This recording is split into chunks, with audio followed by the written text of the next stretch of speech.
TV. jërëjëf mbokki internetu Daawur TV ñu ngi leen di nuyu bu baax a baax di am mbégte contentement itam di leen dalalaat ci seen émission bu am solo bi ñuy def jamono ju nekk tey nag comme ni ma la ko waxoon rek entretien exclusif fii moom dara du fi yomb acteur politique yi kenn ku nekk ñu ngi la dalal nga war a wax sa li nga xam ci dëkk bi li nga gis ci au niveau national ci politique bi surtout waaye nag wax li nga xam te mooy développement Thiénaba parce que moo ñu ñor Daawur TV ni ma la ko waxoon rek fépp foo xamante ni bi gis nañ fa lii war na mën a doxal bon dañ cee dem jëli ko waxtaan ci ak askan wi kuñ ci mën a dalal rek dalal ko ci waxtaan ci moom tey nag yaakaar naa ndaanaan la ñu dalal mooy koo xam ne ñëpp xam nañ ko depuis bi mu nekkee jeune ba léegi gën a nekk xale lool wax dëgg yàlla ba tey mi ngi ci sans politique bi di ci def bay waaram di ci def loolu tamit aussi te commune tamit ñëpp xam nañ ko village boo dugg rek xam nga ni kii lañ dalal muy El Hadj Birane mooy koo xamante ni vraiment jamono ju nga xamante ni bii Thiénaba soxla na ko day taxaw jeunesse bi soxla na ko day taxaw village yi fépp foo dem rek Birane Seck fa dëgg ñëpp xam nañ ko du ñu ay politiciens nag waaye nag dafa fekk ni tamit gis nit lu muy def nga wax ko dara nekku ci El Hadj Birane ñu ngi lay nuyu bu baax. maa ngi lay fay Mamour di nuyu askanu Sénégal ak àdduna yi ñuy seetaan yëpp à travers seen site internet Daawur TV di jiital ci nuyoo bi suñu xalif général suñu maam Baye Abdourahim Seck ak ñi nga xamante ni ñoom ñooy mbokk yi notable yi Thiénaba yëpp chef de village bi vraiment ñoo ngi koy nuyu di baalu àq ñëpp ci koor gi ñu génn te di leen ko baal mais aussi occasion bi comme dañu ñu jaale ñi nga xam ne vraiment ñoo wàññiku ci Thiénaba ak li ko wër comme suñu dëkk la te lépp la te vraiment wax dëgg yàlla fu ci nekk suñu tànk bëggoon na fa àgg mais loolu daal vraiment moo nekkoon nuyoo yi di leen sant di leen gërëm ci dalal bi ngeen ma dalal jërëjëf Birane am na solo lool vraiment ci nuyoo bi ñu ngi lay jaajëfal yow tamit wax dëgg yàlla comme niñ ko waxoon sànq rek jamono ju nekk rek Thiénaba xew la yaa ngi taxaw tey Birane sunu première question ak yow Birane actuellement politique bi Sénégal xaw na jaxasoo ku ne nga jàppal fii bàyyil fii mouvement présidentiel bi jamono ju nekk yaa ngi dégg xiiroo ngaayoo opposition ba jamono ju nekk aussi kenn ku nekk yaa ngi raaj jëmale sa kanam tey buñ la waxoon nga defal ñu benn résumé wala nga def benn résumé boo xam te ni daal peut-être di ñu mën a wax tey en 2 minutes lan la politique Sénégal actuellement li muy reflété Birane. waaw Mamour wax nga dëgg xam nga politique moom de manière générale mooy l'art de gérer la cité. effectivement te souvent damay wax ni li ñu ci dugal bokk li ci dugal nit ñu bari ak man li ma ci dugal mooy boo politiqueul politiciens yi dañuy dogal ci dogal bu la neexul te doo ci mën dara raison pour laquelle ñu constitué wu ay en parti politique mu nekk levier boo xam dina la mën a permettre pour nga accéder au pouvoir voilà ci parti politique 3 vocations la am benn bi mooy vocation boo xamante ni mooy comment accéder au pouvoir ak comment gérer le pouvoir mais aussi tamit naka ngay def ba conserver pouvoir bi bañ koo ñàkk noonu ko pouvoir bi ki nga xam ni moo ne ci pouvoir bi defee tey ba accéder au pouvoir ki nekk opposition son rôle mooy fexe aussi tey ba ngooy ci pouvoir bi donc ñaar yooyu noonu mu demee moo tax kii day jéem a conserver pouvoir bi kii di ko jéem a xëcc raison pour laquelle mu bari ay querelle mais li ci ëpp solo rek mooy nañu ko teg ci ay éthique nañu ko teg ci démarche boo xam ne c'est une démarche républicaine ñu xam ne Sénégal ñoo ko bokk ndey bokk baay pouvoir bi mu am maturité xam ni vraiment dañ ko jox pour mu gérer bu xasee commencé di gérer mais aussi tamit ñi nga xamante ñoom ñoo nekk opposition bu ñuy def ay attaque wala bu ñuy def leneen na nekk loo xam ne lu tegu ci objectif la mais du teg ci ay xajal ma toog mais ni ma ko gisee daal vraiment wax dëgg yàlla ci réew mi ñu toll Sénégal la dañoo nekk ci dëkk boo xam ne dëkk démocratie la malgré yi fi jaar yëpp bu du woon démocratie dina demee neneen ak neneen parce que ba mu xewee Mali gis nañ la fa am ba mu demee Côte d'Ivoire gis nañ la fa am ak yeneen mais yàlla dimbal nañu ba nekk nañ ci dëkk boo xam ne ñëpp naw nañ ko ci démocratie raison pour laquelle lu mu métti tamit ci dal lay mujjee daal jërëjëf ci noonu ci la ñuy continuer ba tey mais jamono ji président am na ay structures yu mu teg yoo xamante ni bi yàgg na sax ñu teg depuis 2014 yaakaar naa ñu ngi fi ñii 2011 depuis ñu ngi fi ba léegi muy ay côté COJER ñu mu tuddati ay DER ay ANPEJ ay 3FPT parce que lépp rek bëgg ngir jàppale ndaw ñi ci xëyum ndaw ñi loolu noonu président teg ànd nga ceeg moom boo ci ànd ak ñoom est-ce que jàpp nga ni loolu dina maa tax ba jeunesse bi am lu ñu mën a jàpp waaw bien sûr parce que tamit bu ñu waxee dëkk wax ay ndaw te ndaw yi li la mën a tënk rek moom mooy liggéey li la mën a tënk moom moo nekk financement président depuis que mu accédé au pouvoir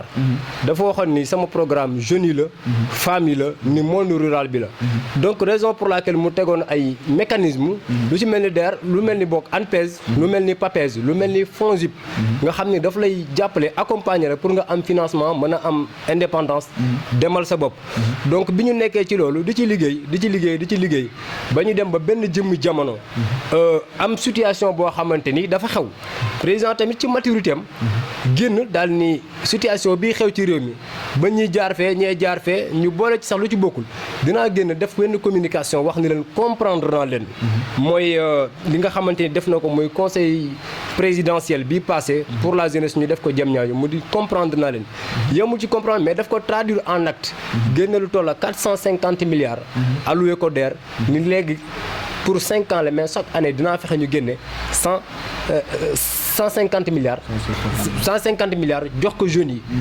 pour que seeni ay projet ñu mën ko financer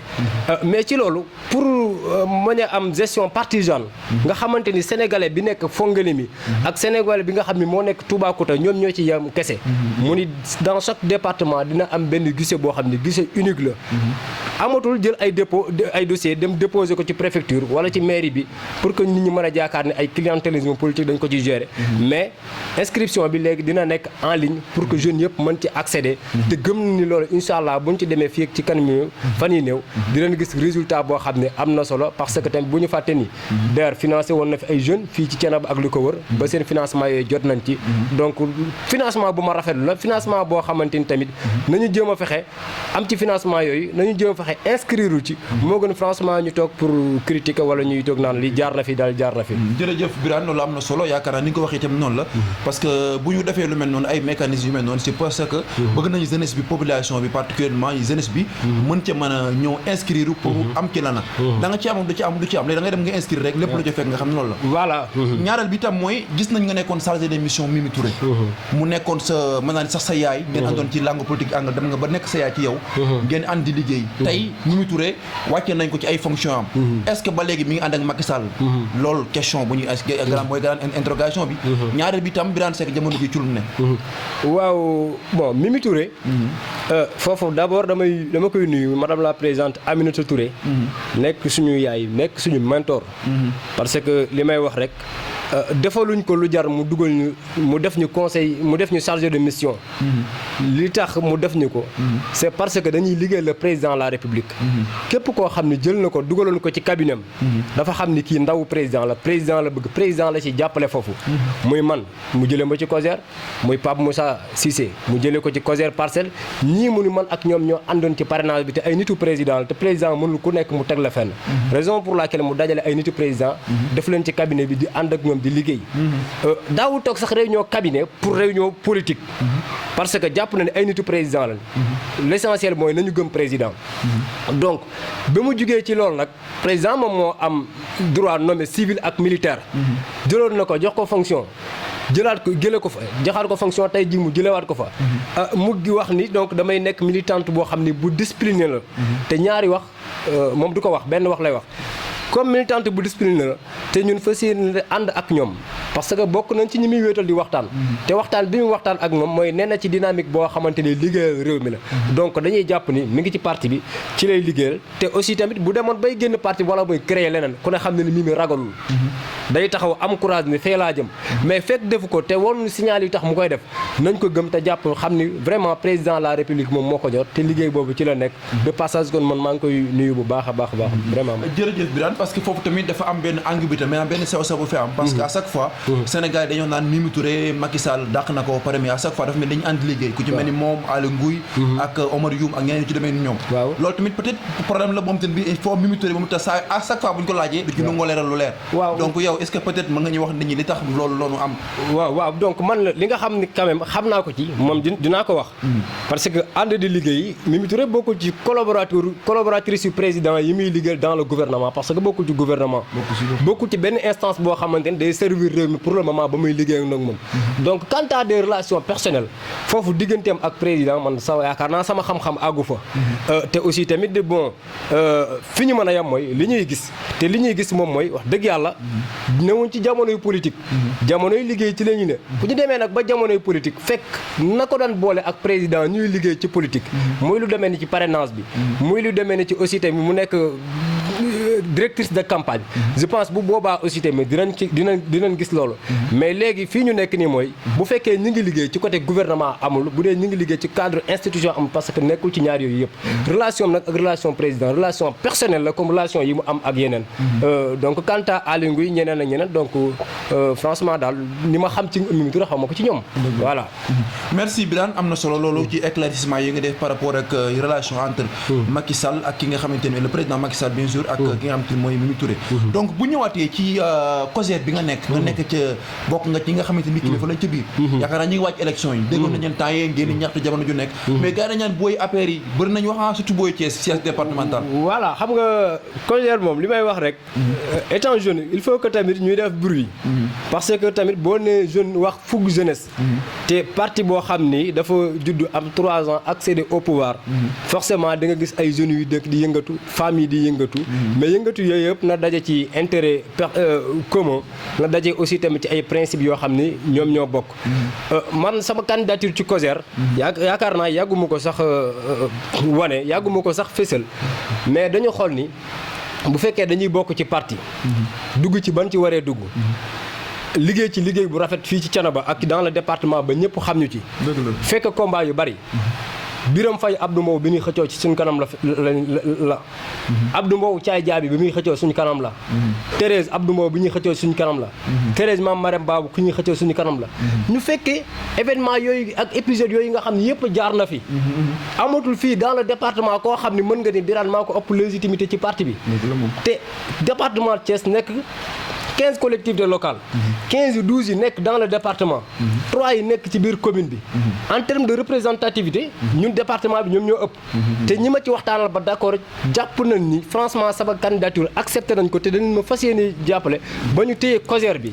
te bu ñu ko téyee du ñu ko téye def benn arme de guerre boo xam ne dañu koy xeexee mais dinañ fexe ba financement ak projet yi nga xamante ni président de la république teg na ko. te ñu am accès ci yenn directeurs généraux yi parce que ñoo bokk parti quoi qu'on puisse dire.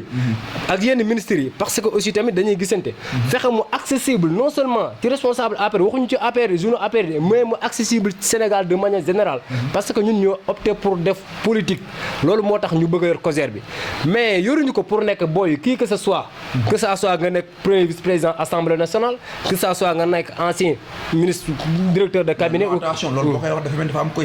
sànni xeer. waaw bon xam nga man ragaluma doomu Mimi Touré laa. voilà te lépp lu may wax aussi tamit dama xam ni am naa fu ma ko teg. kon waxal ki ngay wax ki waaw bon ñi may wax xam nañu seen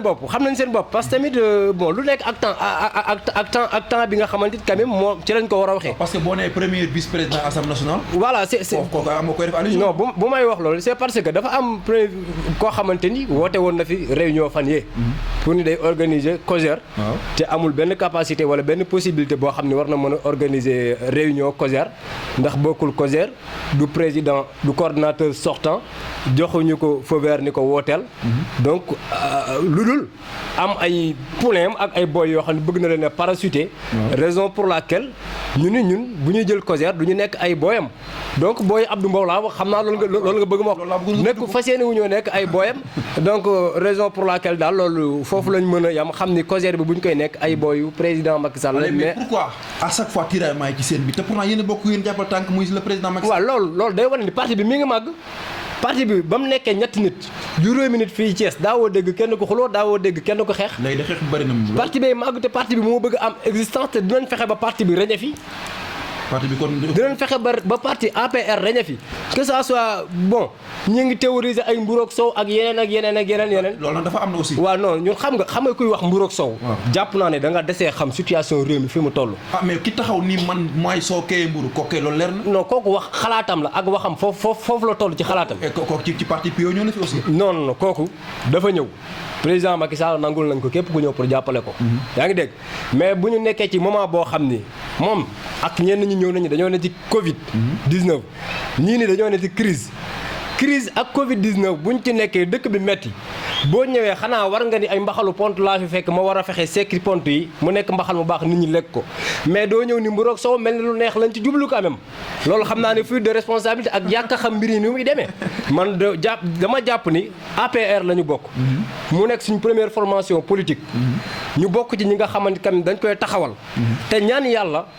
mu reñe fi ni fi parti socialiste reñe woon ñaan yàlla mu ëpp longévité PDS wala parti bu mu mën a doon ci àdduna moo tax lépp lu ñu bokk ci lépp loo xam ne da koy rey lu ñu bokk ci lépp loo xam ne day jéem a sayal parti bi donc loolu moo nekk suñu taxawaay sëñ Mamour ci loolu merci Birane am na solo parce que des fois tamit maa ngi bëgg di la yëngal parce que tamit noonu la xel yi ngeen xam yàgg na te aussi yàgg ngaa ne ci politique des fois yoo xam te ne bii il faut que ma lay def nii pour ko mën di wax donc ñu ngi jël jaajëfal ci loolu léegi bu ñu jógee ci au niveau national wala au niveau départemental naa bëgg nag ñu wàcc nag fii nag ci au niveau municipal ci commune bi fii élection yi président jàpp na date bi xam nañ ko le 23 janvier 2022 la yaakaar naa ni yow noo ci taxawee kan ngay jàppal tànk da ngay bar sa yoonu bopp wala foo bëgg a def Alaaji Birane waaw merci beaucoup ci question boobu nga ma posé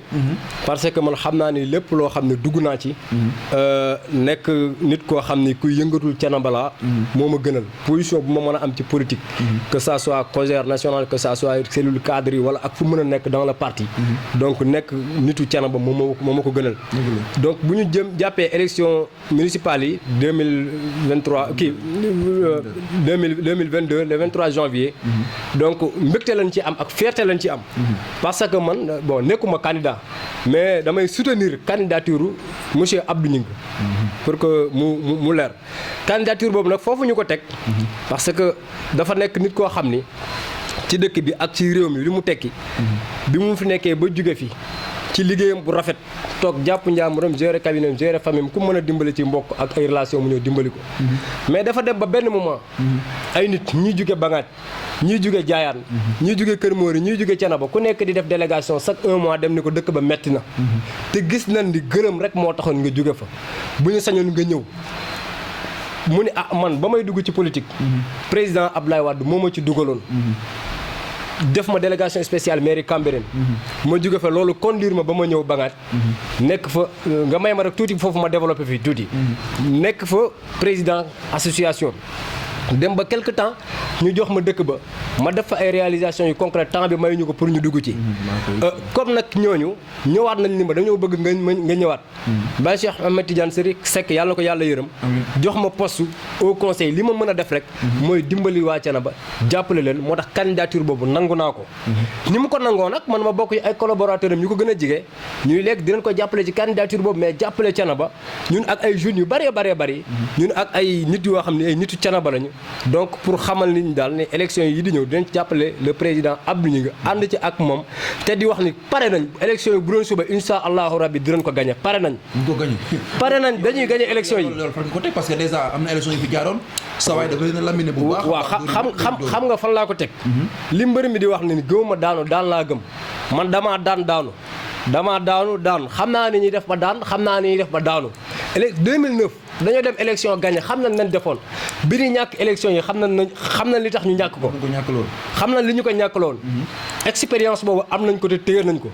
donc ku ne ci rajo yeeg télé yi di taltali di wax dañ lay bàyyi rek nga wax mais xam nañ li ñuy def ba gagné élection yi te ñoo ngi ci depuis 2014 jusqu'à nos jours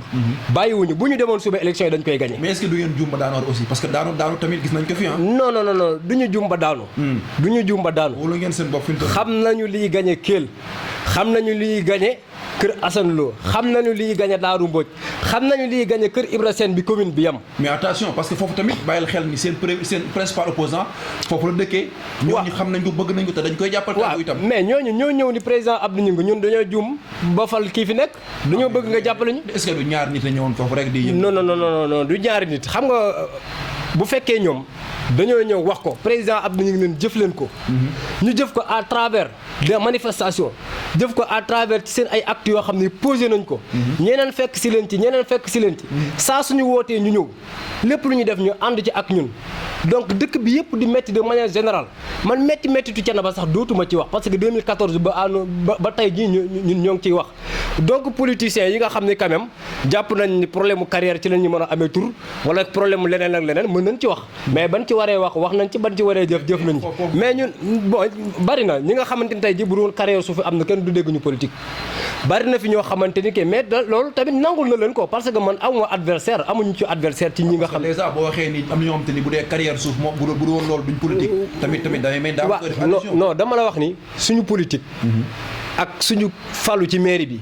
tënkuñu ko ci communication ak ci wax kese loolu ko tënk yéen ci jëf joo xam ne jëf nañ ko ci askan bi jëf joo xam ni réalisé nañ ko ay réalisation yu concrète te joxuñu ñu mairie bi par exemple dañoo dem Mbaba ñu seen école yi xeddiku na amuñu luñ ko defaree président Abdou ñu nga jëlaat ay zengewaat école yooyu yëpp yaa ngi dégg ñu dem kër Ibra Sène mu nekk le seul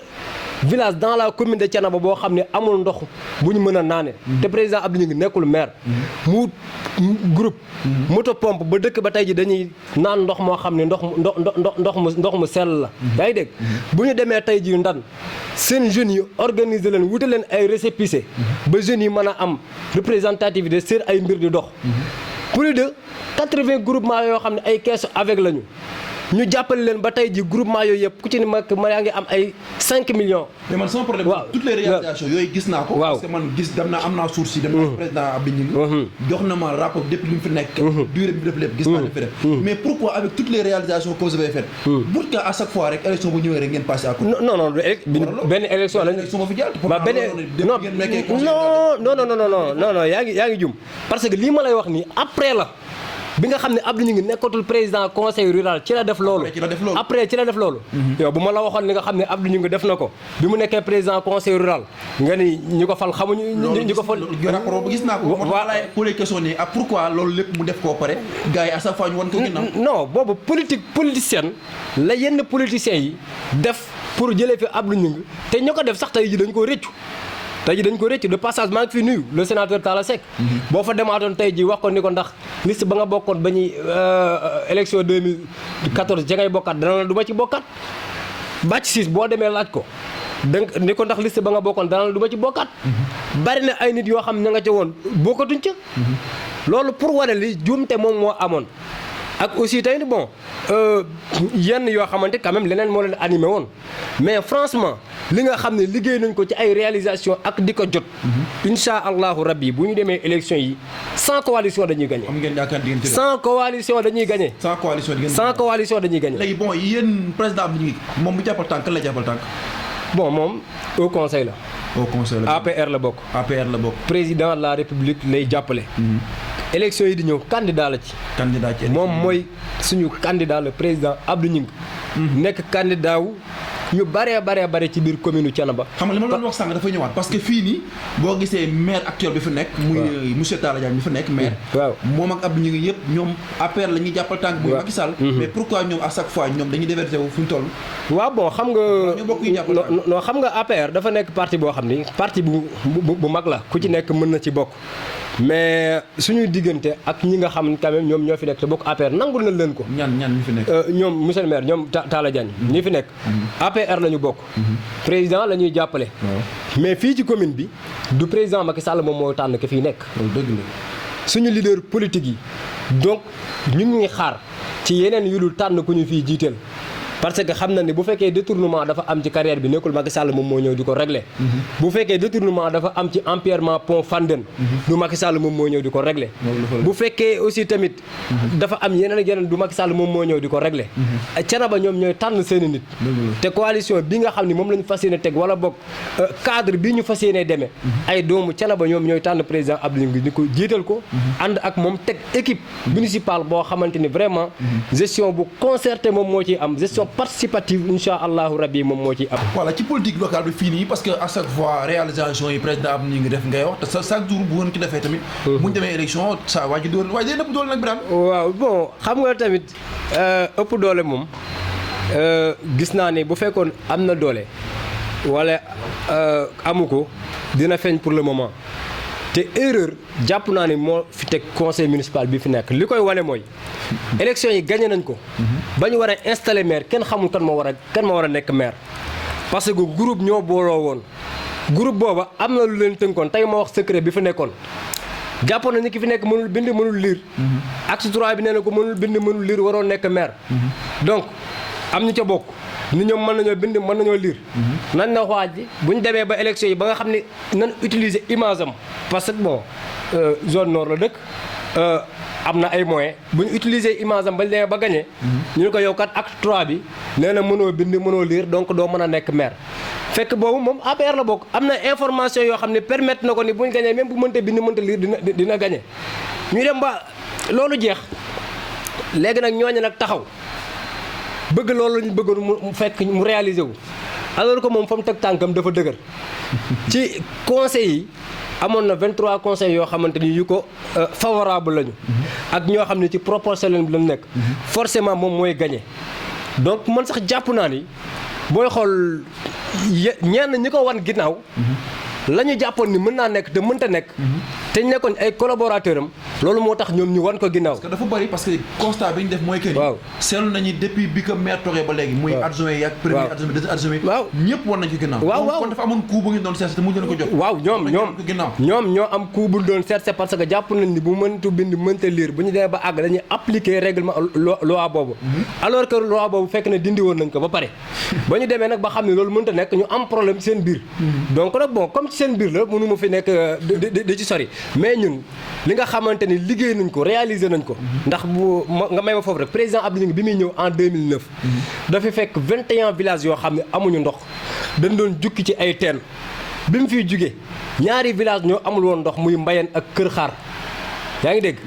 donc ak Kër Ibra Sène muy 3 villages Mbayeen ak Kër Xaar ak Kër Ibra Sène te Mbayeen président Abdou Gningue bàyyi woon na fi xaalis boo xam ne plus de 13 millions boo xam ni ci fonds de dotation bi la bokkoon pour ñu def ci ndoxu Mbayeen loolu bi muy dem fi la ko bàyyi. bi muy dem fi la ko bàyyi mais sax loolu sax bon dugg na ci détournement parce que réalisation boobu mujjul am alors que te xaalis bi fi lañ ko bàyyi woon. est-ce que seen projet boobu defoon nañ ko ba teg ko boor ko. projet bi defoon nañ ko ba bàyyi fi xaalis bi ba mu nekk trésor nga xam ne def engagement jëli xaalis bi rek def réalisation moom moo ci desoon. loolu fu mujj léegi. bon fu mu mujj mooy bi ñu ñëwee ñoom ba ñu ñëwee dañoo lekk xaalis ba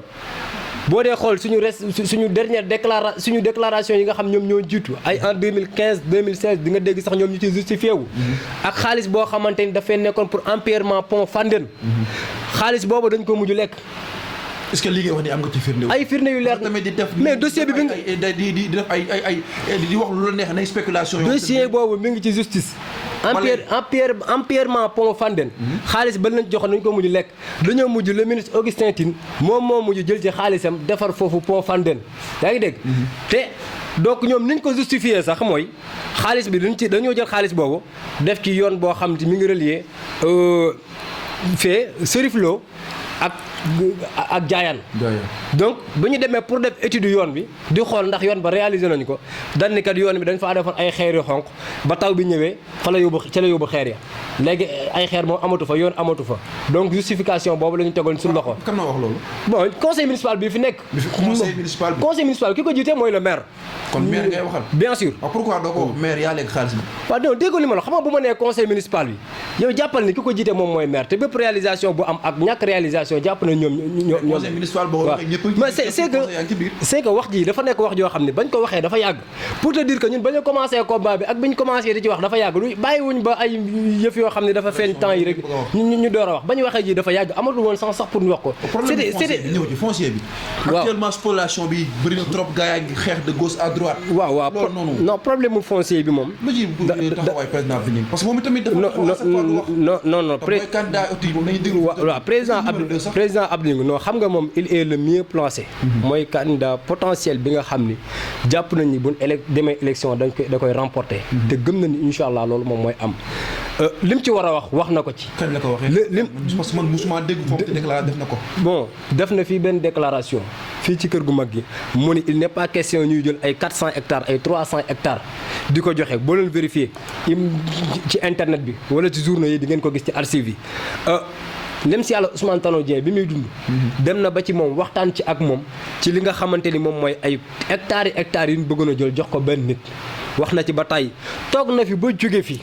te boobu amoon na possibilité joxe ay suuf benn 4 hectares kese la fi président Abdou Gningue jël délibéré ko jox ko Sinoa yi te loolu contrat la boo xam ne seq nañ ko ak ñoom te ñooñu respecté nañu woon responsabilité sociétale d'entreprise bi parce que dëkk bi nga xam ne fa la nekk defaloon lañ leen ndox ñi nga xam ne ñoom ñoo fay liggéey waa dëkk boobu la ñu nekk te en plus am na retombées yoo xam ne jóge woon na ci ñoom di ñëw ci ñoom nii nag bañ fi toogee ak léegi plus de 1000 hectares joxe nañ ko 1000 hectares mais heureusement ba président de la république jëlee décret ni maire yi bu mu joxeeti lu ëpp 10 hectares donc leneen li ci des na mooy biir Thiénaba foncier bi fi nekk nag Thiénaba rek dafa am ñaari pouvoir temporel ak pouvoir spirituel bi nga xam ni moom moo fi nekk donc tey comme ñun ay taalibe lañu te moom la ñuy mës di doon loolu dañ koy bàyyi ci loxo yi ñi nga xam ne ñoom ñooy kilifa gi te jàpp nañ ni incha allah ñoom nekkal fi diine ji mooy seen rôle mooy seen mission mbiru taalibe daal vraiment foofu lañ ci tënku nekk ci te di ñaan nag vraiment Thiénaba am statut spécial boo xam ne vraiment comme ni ko Touba amee ni ko yeneen dëkk Cambérène amee ba nga xamante ni wax dëgg yàlla ci ndigalu sëriñ bi la ñuy tënku voilà mooy titre foncier quoi voilà donc bu ñëwaat ci élection yi tuuti parce que tey dalaloon nañ tey xaw ma dem dalaloon nañ leader kii fi di kam mooy fii représenté PDS fii ci Thiénaba muy Gora Ndiaye parce que tamit moom tamit léegi mu wax moom nee na tàllal na loxo waaw tàllal na loxo bépp parti bu nekk fii te ngay opposé Moussa le maire nee na mën na ànd ak ñëpp ba mu des Moussa le maire donc kon yéen mi ngi leen di tàllal loxo te yow nee nga bëgg ngeen dem élection yéen donc ngeen dem est-ce que yéen tamit yéen a ngi bàyyi xel mën ngeen ànd ak def coalition pour mën dem élection en 2022 waaw bu ma nee la dañuy dem élection pour ñun kese ñu gagné dama ko teg pour bu ñu demee élection ñun kese dañuy gagné dama ko teg ci liggéey bi ñuy liggéey mais benn nit doyul pour ñu parce que tamit ku ci nekk am na expérience boo xamante ni fi ma waxee moom politiquement laa waxee quoi bu ñu demee élection dañuy gagné mais liggéey Thiénaba xalaat yëpp la ñu soxla ci côté développement xel yëpp la ñu soxla donc ku mel ni le leader responsable PDS bi nga xam ne moom moo fi nekk di Gora Ndiaye bu ñu tàllalee loxo ñun aussi tàllal nañ ko loxo te avant mu ñu koy tàllal sax je pense tàllal nañ ko loxo parce que tamit ku yàgg a dégg président Abdou Gningue ci ay discours am li muy wax mooy sama jëmm ak sama nit amul solo mais li am solo mooy équipe boo xamante ni Thiénaba ñoom ñoo ciy liggéey raison pour laquelle mu bokkoon ci initiateur li nga xam ne CADET la tudd mooy benn collectif boo xam ne leaderu Thiénaba yu bari ñoom ñoo ci bokkoon tënku ci te je pense CADET boobu ñoom ñu ngi liggéey ba léegi jàpp nañ ni incha allah ñun ñëpp dinañu retrouver wu pour mën fi jëlee ñi nga xam ne vraiment ñoom ñoo fi nekk loolu daal wax dëgg yàlla mooy suñu mbébét mooy suñu yéene bu ñëpp ñëwee ànd ñu dem bu ñu xaajaloo aussi tamit ñoom la ñuy am ñeneen ñi li ñu am ju bari mais incha allah man jàpp nañ ni bu ñu demee élection dañuy gagné. li nga xam ne ngeen bëgg dañuy gagné. donc ñu ñëwaat ci seen leader politique. muy président Abdou Gningue. parce que ñun gis nañ ni à chaque fois entourage am ñooy wax. moom lu tax du génn jàkkaarloo askan wi. à chaque fois daal mën a def ay visite wala dara xew mu ñëw représenté wu. mais à chaque fois daal pour mu génn wax problème la ci moom. waaw lu waral lool parce que tamit ngay booy dagaat baat askan wi day baax. ngay jàkkaarloo ñoom di wax ak ñoom. waaw xam nga non dina wax sax. mais wax ji nga xamante ni non moom mi ngi wax président Abdou Gningue mi ngi wax barki démb rek dégg ngeen ko ci julli gi wax na façon bi mu waxee ak ñi peut-être mu def ak nit ñi entretien may leen ñu am ci moom ay waxtaan mu leeral ñu fu ñu bëgg a teg parce que tamit maire bi bëgg ngeen bu ngeen ko yoroo gestion maire bi voilà loolu tamit moom moo ñu ko mën a wax peut-être entourage mën na waaye boobu moom ci lay dàqee dégg li ma la wax moom mi ngi wax ay programme am mi ngi wax ni mu fas yéenee yore mais ni politiciens yi di waxee ak ñi nga xam ni souvent dañ fiy nekk muy yenn politiciens professionnels yi ak ñi nga xamante ni jàpp nañ ni moom dañoo war a toog ba faaw ak ci seen i discours mooy ay ku ma jege dinaa la galgal dinaa la pàdd nga daanu dinaa jaar sa kaw jàll yooyu du ay waxam du ay termam dina wax wax boo xam ne waxu boole la wax boo xam ne dañuy ànd liggéey nangam ak nangam yaa ngi dégg ak yenn politiciens yi nga xam ne man dama leen jàppe ay politiciens morne amuñu expérience ci politique bon amuñu vécu genre façon bi ñuy waxee président Abdou Gningue di wax ak moom noonu parce que koo xamante ni expert maritime nga diplôme bi nga am ñu bari amuñu ko en terme de réalisation li nga liggéey ñu bari liggéeyuñu ko nga nekk responsable national nekk responsable départemental bokk ci ñi nga xam ne président de la république da leen a yaakaar pour le département de Thiès Korité daaw bi ñu demee présidence am na ñu jóge fii Thiénaba mën naa ko wax le maire demoon na département bi am na ay leaders yu fa nekkoon ña fa wax matuñu 5 dans le département te président Abdou Gningue président Macky Sall daf ko jox ni ko waxal donc kon kooku am na cër bu ñu ko jox du ne ci ay tontonte du ne ci ay xuloo du ne ci ay dàkkasante ñi nga xam ni quand même loolu moom mooy seen rôle parce que tamit dañuy wax ku nekk jubbu bi ñu la xamee boo ko watee kenn dootu la xàmmee te comme loolu la leen xamee dañuy bàyyi ñu ne ci dynamique boobu même mu ne ci dynamique bu liggéeyal base bi quelle que soit position bu mën a yor jege askan wi ñun nag bon am nañu droit défendre sa candidature jëm ko porter façon bu ñu ko mën a waxee mu ànd ak ay yar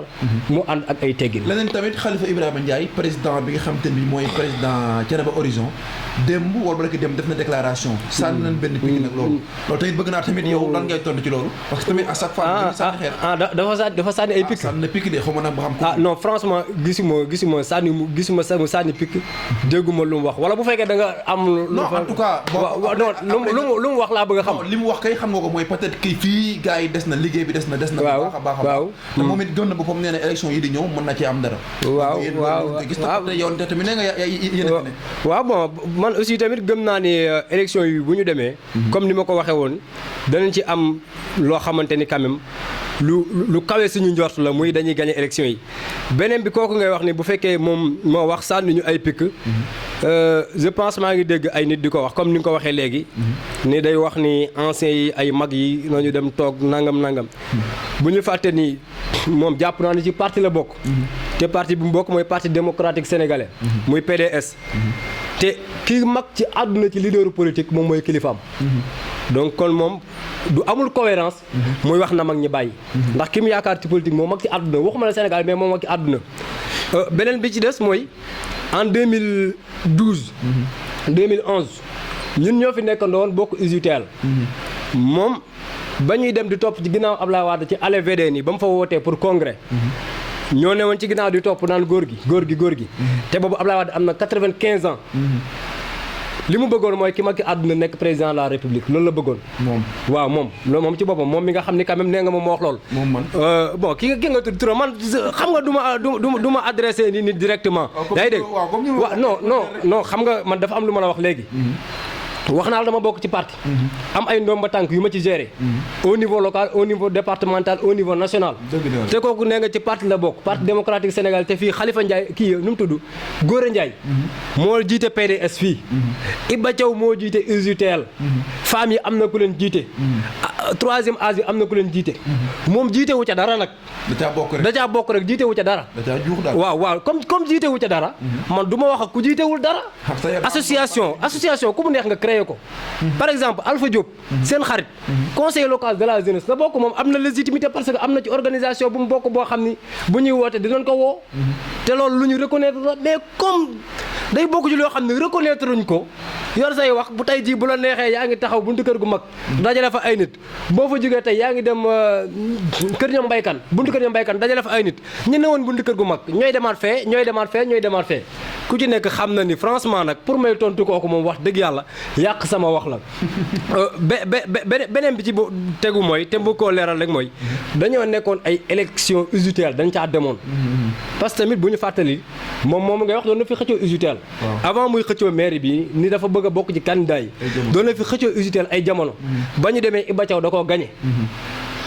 commission sax jiitewu ko adjoint la doon te gëm naa ni man Birane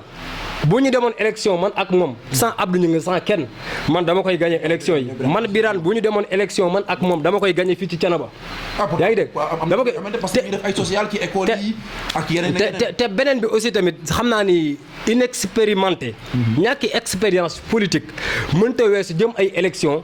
di attaqué ñoo xam ne mën nañu bokk ak yow coalition jamono bi jamono yi certes sa coalition la mais du jamono ay attaqué ñoo xamante ni quand même jàpp nga ni mën nañu nekk say partenaire non peut-être boo nee manque d'expérience tamit. waaw PDS moom mënu fa am rek bokk di ñàkk xam bu doon APR sax non xam nga PDS moom mënu fa bokk nag wala yàlla di ñàkk expérience. waaw xam nga bokk ci mbir. ak tekki ca dara dafa bokkul boo bokkee ci mbir dañ naan yaa ca jiite nangam. loolu dëgg la daa ngi dégg mais fii réew mi ak fii ci biir Thiénaba jiitewu ci dara. jiitewu ci dara quand même comme jiitewu ci dara donc warul mën a am expérience boo xam ne quand même dina war a xam fa mu jëm yaa ngi dégg loolu daal franchement loolu laa ko ci tontu te aussi naa ngi dégg aussi tamit ñu naan dégg naa ñu ni man dama ni moom bu jëlee commune bi daf koy bàyyeeg xawma ay nit ñu muy àndal moom dem toog France loolu moo ko ci répondre rek ni ko loolu musuma ko wax parce que man boole ma ko ci ñi war a gagné moom kon daal man boolewuma ko ci ñi war a gagné dafa am ñoo xam ne xalaat naa ni bis mën nañoo gagné même boolewuma ko ci ñu mën a gagné dafa am ay politiciens yoo xamante ni c'est des cadavres politiques dañoo dee ci politique am ñoo xam ne ay moor ne dañoo juddu dee ci ñooñu laa ko boole. moor na ñi nga xamante ni bii dañoo juddu dee.